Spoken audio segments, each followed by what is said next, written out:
Ini adalah salah satu dinosaurus paling besar dari infraordo Sauropoda. Dinosaurus jenis ini berwujud seperti jerapah dengan leher yang panjang menjulang ke atas.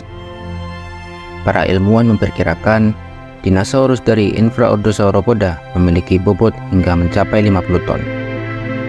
Hewan-hewan dari dinosaurus pada zaman dahulu memang terkenal dengan ukuran yang sangat besar dan wujudnya yang sangat menyeramkan. Tentunya sangat berbeda dengan hewan zaman sekarang yang mana dari segi ukuran sangatlah berbeda. Begitu juga dari segi penampilan. Tapi setelah hujan meteor datang dan memusnahkan dinosaurus, ada beberapa jenis mamalia yang juga memiliki badan besar. Salah satunya adalah mamut, yang berwujud seperti gajah besar berbulu dan memiliki gading yang amat besar. Data dan penemuan fosil oleh ilmuwan menjadi bukti yang sangat kuat bahwa dulunya bumi juga dihuni oleh makhluk yang amat sangat besar dan tampilannya yang juga sangat menyeramkan. Tapi, mengapa itu bisa terjadi? Dan juga, mengapa hewan sekarang cenderung mengecil dengan tampilan fisik yang tidak semenyeramkan hewan purba?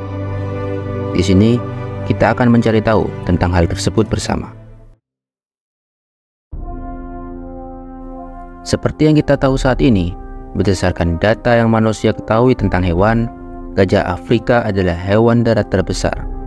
Dan untuk di laut, paus biru memegang predikat sebagai hewan laut terbesar. Untuk informasi yang kita ketahui saat ini, selain mereka, tidak ada hewan yang lebih besar lagi. Tapi, apakah kalian tahu? Pada era Paleozoikum yang berlangsung sekitar 541 hingga 250 juta tahun yang lalu, hewan antropoda seperti kecoa dan capung bisa mengalahkan ukuran hewan mamalia di masa sekarang.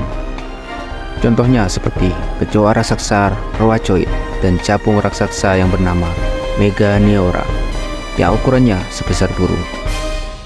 Ini menunjukkan perbedaan ukuran hewan yang sangat berbeda dari zaman ke zaman.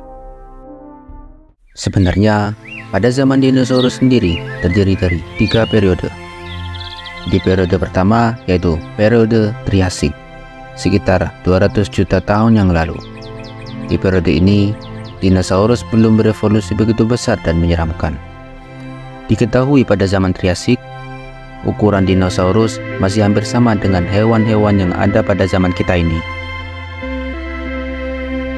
Dan untuk periode yang menghasilkan ukuran dinosaurus paling besar, yaitu pada periode Cretaceous, yang berlangsung sekitar 145 hingga 66 juta tahun yang lalu. Periode Cretaceous adalah periode terakhir dari ketiga periode dinosaurus, yang mana pada periode ini kondisi lingkungan berubah menjadi lembab, serta tempat yang awalnya gurun pada zaman sebelumnya, pada zaman Cretaceous berubah menjadi hutan yang lebat. Pada periode ini pula muncullah dinosaurus dari infraordo Sauropoda, yang mana bobotnya bisa mencapai 30 hingga 50 ton. Dan dinosaurus jenis ini dicatat sebagai hewan darat paling besar sepanjang sejarah. Bahkan pada periode ini, hewan mirip buaya bernama Saurosuchus dapat tumbuh hingga sepanjang 9-10 meter. Begitu juga dengan jenis-jenis burung pada masa ini.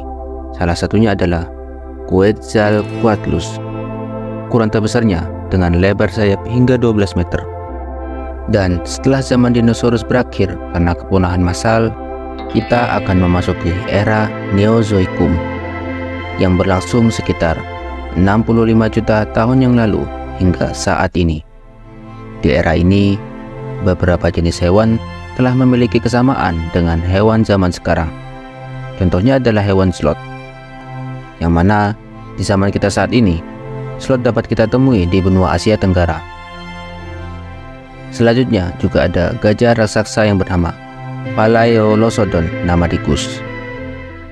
Di tempat yang sekarang menjadi wilayah Cina, juga ada spesies kera besar. Dan untuk dari kalangan reptil, terdapat ular titanoboa. Dan pada menit ini, sampailah kita pada pertanyaan utama video ini. Mengapa hewan-hewan yang hidup pada zaman dahulu berukuran sangat besar dan penampilannya pun sangat menakutkan? Tentunya ini sangat berbeda dengan penampilan hewan yang kita ketahui saat ini.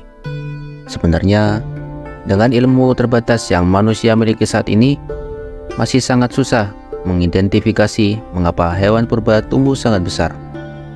Hal itu dikarenakan sangat susah untuk menganalisa hanya dengan bermodalkan fosil-fosil.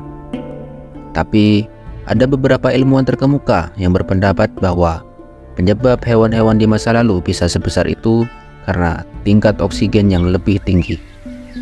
Pada saat itu, konsentrasi dan kandungan oksigen di atmosfer lebih dari 30%. Sehingga hewan-hewan beradaptasi untuk mentolerir kadar oksigen yang tinggi. Kondisi alam pada saat itu juga berpengaruh pada tumbuh kembang hewannya, seperti makanan yang berlimpah dan daratan yang lebih luas dibandingkan sekarang. Para predator juga bertumbuh besar untuk menyesuaikan diri dengan mangsanya yang besar juga. Suhu bumi yang lebih dingin juga berpengaruh karena hewan yang hidup di lingkungan yang lebih dingin terbukti tumbuh lebih besar dari hewan yang hidup di lingkungan yang lebih hangat. Karena tubuh yang lebih besar dapat menyimpan panas tubuh yang lebih lama. Mungkin hal ini menyebabkan hewan pada masa sekarang ukurannya lebih kecil dibandingkan hewan purba. Karena seperti yang kita ketahui untuk saat ini, bumi kita mengalami global warming dan peningkatan polusi udara yang signifikan. Sebenarnya bukan ukuran hewan saja yang semakin mengecil, tapi juga kita sebagai manusia. Fosil manusia pada zaman dahulu menunjukkan ukuran tulang belulang manusia purba jauh lebih besar dibandingkan dengan manusia pada zaman kita ini. Selanjutnya ada teori yang bernama Corpus Rule. Tapi teori ini berbanding terbalik dengan kenyataan pada saat ini, yang dimana teori ini berpendapat bahwa hewan cenderung berevolusi semakin besar dari nenek moyangnya. Karena hewan yang lebih besar cenderung lebih gampang untuk beradaptasi dan menjadi puncak rantai makanan. Tapi perlu diingat, teori ini tidak selalu berlaku. Ada banyak contoh di mana spesies kecil beradaptasi dengan sangat baik dalam lingkungan tertentu. Jadi, meskipun Corpus Rule menawarkan wawasan tentang tren evolusi, tidak semua spesies mengikuti pola ini. Dan yang tak kalah membuat kita bertanya-tanya, mengapa hewan-hewan purba yang berukuran besar telah punah? Hilangnya hewan besar purba ada beberapa faktor, yaitu ada faktor gagalnya beradaptasi hewan dinosaurus dengan lingkungan alam yang terus berubah-ubah. Dari yang dulu kadar oksigennya sangat tinggi, hingga sekarang yang kadar oksigennya telah menurun. Tapi, sebagian spesies serangga seperti capung berhasil berevolusi dengan mengubah ukurannya menjadi lebih kecil, hingga bisa kita ketemui sampai saat ini. Faktor yang kedua, yaitu karena kepunahan massal yang disebabkan oleh hujan meteor, yang menyebabkan musnahnya 75% hewan yang ada di bumi pada saat itu. Dan mereka yang berukuran besar jelas lebih rentan terhadap hujan meteor ini. Setelah kejadian itu, bumi kembali diisi dengan hewan-hewan jenis baru.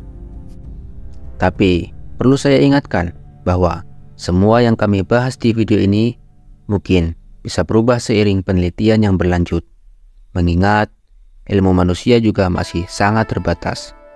Masih terlalu banyak yang belum kita ketahui tentang bumi kita ini. Jika ada kesalahan dari apa yang telah kami sampaikan, kami sangat terbuka untuk menerima opini Anda.